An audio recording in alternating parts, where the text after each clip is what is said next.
ಎಲ್ರಿಗೂ ರಕ್ಷಾಬಂಧನದ ಶುಭಾಶಯಗಳು. ಅಣ್ಣ ಯಾವಾಗ ಹೋದರೂ ನಾನು ಅವಾಗಿಂದ ತುಂಬಾ ಅಳ್ತಾ ಇದ್ದೆ. ಯಾಕಂದರೆ ರಕ್ಷಾಬಂಧನ ಬಂದರೆ ಸಾಕು, ನನಗೂ ಕೂಡ ಇವಾಗ ಎಲ್ರಿಗೂ ಆಸೆ ಇರುತ್ತೆ, ಅಣ್ಣ ತಮ್ಮ ಜೊತೆಗಿರಲೇಬೇಕು, ಒಬ್ಬರಿಲ್ಲ ಅಂದರೂ ಒಬ್ಬರು ಇರಬೇಕು, ಅದು ಒಂಥರ ಶ್ರೀರಕ್ಷೆ ಅನ್ಬೋದು.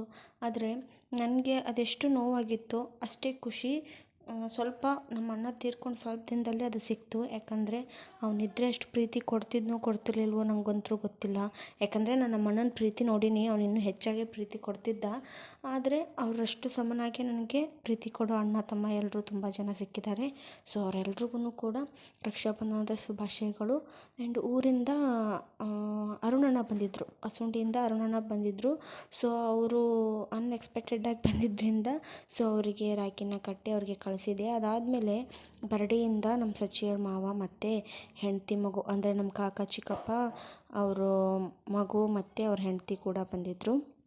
ಸೊ ಅವ್ರ ಮಗು ಕೂಡ ನನಗೆ ತಮ್ಮ ಆಗ್ತಾನೆ. ಹಾಗಾಗಿ ನಾನು ಹಿಂದಿನ ದಿನವೇ, ಅಂದರೆ ರಕ್ಷಾಬಂಧನಕ್ಕಿಂತ ಒಂದಿನ ಹಿಂದೆ ಬಂದಿದ್ರಲ್ವ, ಸೊ ಆವಾಗಲೇ ನಾನು ಅವನಿಗೆ ರಾಖಿನ ಕಟ್ಟಿ ಅವ್ರ ಊರಿಗೆ ಕಳಿಸಿದೆ. ಹಾಗೆ ಅವ್ರ ಮಾಮನ ಹೆಂಡತಿ ಅಂದರೆ ನಮ್ಮ ಚಿಕ್ಕಮ್ಮ ಕೂಡ ಸಚಿಗೆ ಅಕ್ಕ ಆಗ್ತಾರೆ ವರ್ಷೆಯಿಂದ. ಸೊ ಅವರು ಕೂಡ ಸಚಿಗೆ ರಾಖಿನ ಕಟ್ಟಿದರು.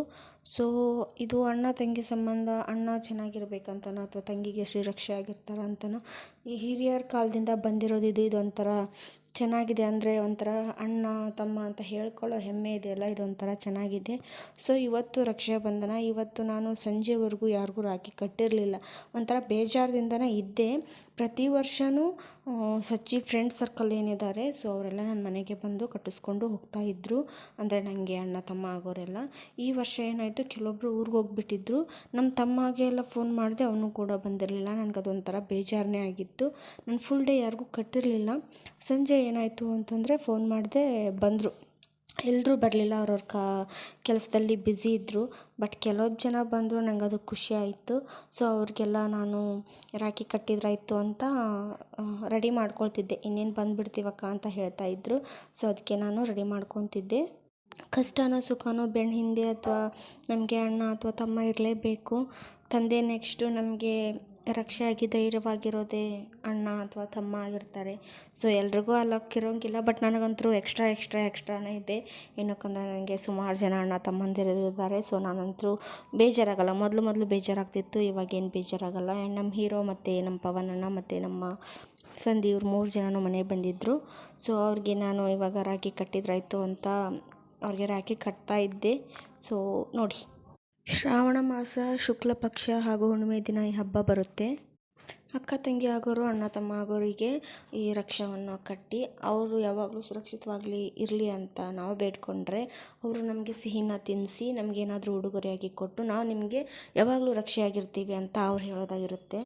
ಸಹೋದರ ಸಹೋದರಿ ಇವ್ರದ್ದೇನು ಸಂಬಂಧ ಇರುತ್ತಲ್ಲ, ಇದು ಇನ್ನೂ ಗಟ್ಟಿಯಾಗಲಿ ಅಂತ ಹೀಗೆ ಮಾಡಿ. ರಕ್ಷಾಬಂಧನ ಹೇಗೆ ಬಂತು ಅಂದರೆ ಸುಮಾರು ಕಥೆ ಇದೆ. ಆದರೆ ಶ್ರೀಕೃಷ್ಣ ಪರಮಾತ್ಮ ಮತ್ತು ದ್ರೌಪದಿ ಕಥೆ ಹೇಳಬೇಕಂದ್ರೆ, ಇಂದ್ರಪ್ರಸ್ಥದಲ್ಲಿ ಯುಧಿಷ್ಠಿರ ರಾಗಶೋಧ ಯಾಗವನ್ನು ಮಾಡಬೇಕಾದ್ರೆ ಅಲ್ಲಿದ್ದ ಶಿಶುಪಾಲ ಭಗವಂತ ಶ್ರೀಕೃಷ್ಣನಿಗೆ ಅವಮಾನ ಮಾಡ್ತಿದ್ದಂತೆ.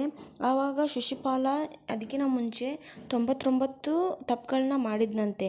ಆದರೆ ಈ 100ನೇ ತಪ್ಪನ್ನು ಮಾಡುವಾಗ ಅದರಿಂದ ಕೋಪಗೊಂಡ ಕೃಷ್ಣ ಪರಮಾತ್ಮ ತನ್ನ ಸುದರ್ಶನ ಚಕ್ರವನ್ನು ಶಿಶುಪಾಲನ ಕಡೆ ಬಿಡ್ತಾನೆ. ಆವಾಗ ಶಿಶುಪಾಲನ ಶಿರ ಕಟ್ಟಾಗಿ ಅದು ಸುದರ್ಶನ ಚಕ್ರ ರಿಟರ್ನ್ ಬರುವಾಗ ಶ್ರೀಕೃಷ್ಣ ಪರಮಾತ್ಮನ ಮುಂಗೈ ಮಣಿಕಂಠಿಗೆ ತಗುಲಿ ಅದು ರಕ್ತಸ್ರಾವ ಆಗ್ತಿರುತ್ತೆ. ಅದೇ ಸಮ್ಮುಖದಲ್ಲಿರುವಂಥ ದ್ರೌಪದಿಯು ಆ ರಕ್ತವನ್ನು ನೋಡಿ ಅವಳ ಸೀರೆ ಚುಂಗನ್ನು ಹರಿದು ಶ್ರೀಕೃಷ್ಣ ಪರಮಾತ್ಮನ ಕೈಗೆ ಕಟ್ತಾಳಂತೆ. ಅದರಿಂದ ಭಾವುಕನಾದ ಶ್ರೀಕೃಷ್ಣ ಪರಮಾತ್ಮ ಅವಳಿಗೆ ತನ್ನ ತಂಗಿಯಾಗಿ ಸ್ವೀಕರಿಸಿ, ನಿನ್ನ ಎಂಥ ಕಷ್ಟದಲ್ಲಿ ಕೂಡ ನಾನು ಇರ್ತೀನಿ ಅಂತ ಹೇಳಿ ನಿನಗೆ ರಕ್ಷೆಯಾಗಿರ್ತೀನಿ ಅಂತ ಹೇಳ್ತಾನಂತೆ.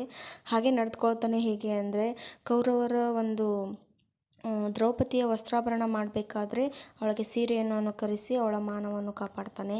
ಹೀಗೆ ಅಣ್ಣ ತಮ್ಮಂದಿರಾದರೂ ಯಾವತ್ತೂ ಅಕ್ಕ ತಂಗಿಯರಿಗೆ ರಕ್ಷೆಯಾಗಿರ್ತಾರೆ ಅನ್ನೋದೇ ಈ ರಕ್ಷಾಬಂಧನದ ಮುಖ್ಯ ಉದ್ದೇಶ.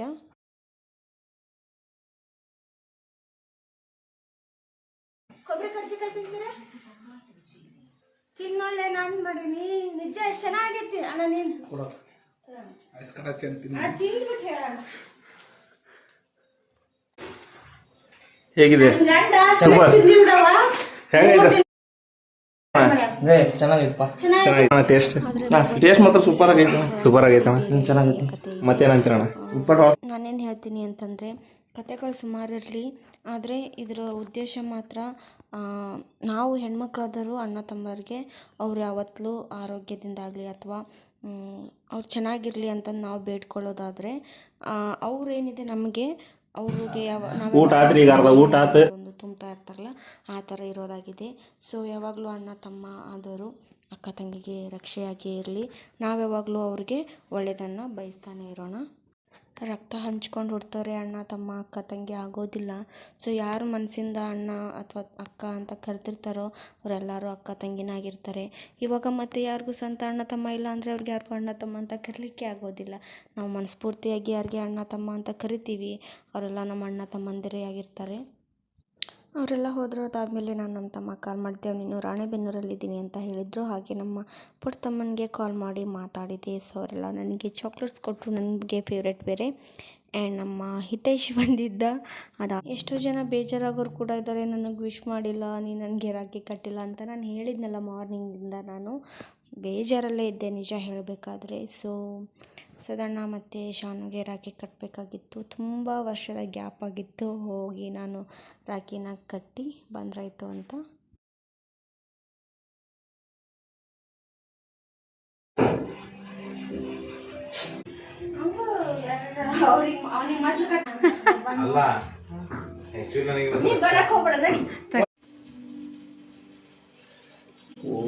ದೋಸ್ತನ ಮಾತ್ರ ಇವ್ರು ರಾಕಿ ಹೊಡಿಸಿಲ್ರಿ.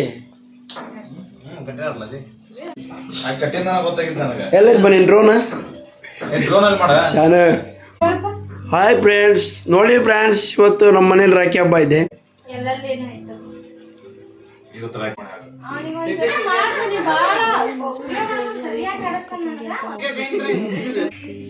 ಭೇದ ಭಾವ ಯಾವುದೂ ಇರೋದಿಲ್ಲ. ಮನಸ್ಫೂರ್ತಿಯಾಗಿ ಅವ್ರು ಹೇಗೆ ನಮ್ಮ ಸ್ವೀಕರಿಸಿರ್ತಾರೆ ನಾವು ಕೂಡ ಹಾಗೆ. ಕರ್ಕೊಂಡು ಹೋಗೋಣ. ಎಷ್ಟು ನಾಳೆ ಕೊಡು. ನಮಸ್ಕಾರ ಮಾಡ ನನಗೆ ಮಾಡ.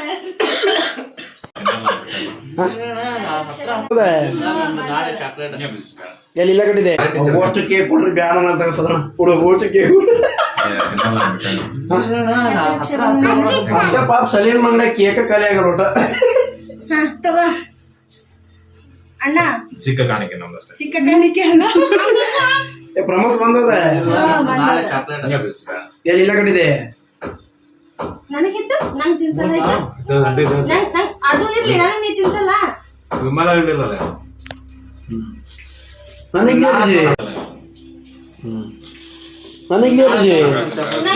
ಅಪ್ಪಾಜಿ ನನಗೆ ಡ್ರೋನ್ ಅಣ್ಣ ಒಮ್ಮೆ ಡ್ರೋನ್ ಕೊಟ್ಟ ಹೇಳ.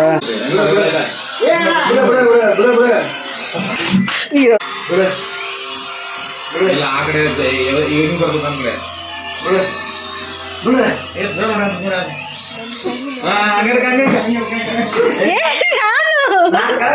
ಇದ್ರೇ ಒಂಥರ ಖುಷಿ. ನಾನು ಈ ಫೋಟೋದಲ್ಲಿರೋ ಎಲ್ಲ ಬ್ರದರ್ಸ್ನು ಮಿಸ್ ಮಾಡಿಕೊಂಡೆ, ಸಚಿನ ಬಿಟ್ಟು. ನಾನಿವಾಗ ಅವ್ರ ಮನೆಗೆ ಹೋಗಿ ರಿಟರ್ನ್ ಆಗಿದ್ದೀನಿ. ಆ್ಯಂಡ್ ಇವಾಗ ನಾವು ಊಟನ ಮಾಡಬೇಕು, ಒಂಥರ ಖುಷಿ ಆಯಿತು. ಸೊ ಅವ್ರಿಗೆಲ್ಲ ರಾಖಿನ ಕಟ್ಬಿಟ್ಟು ರಿಟರ್ನ್ ಮನೆಗಾದ್ವಿ. ಇವಾಗ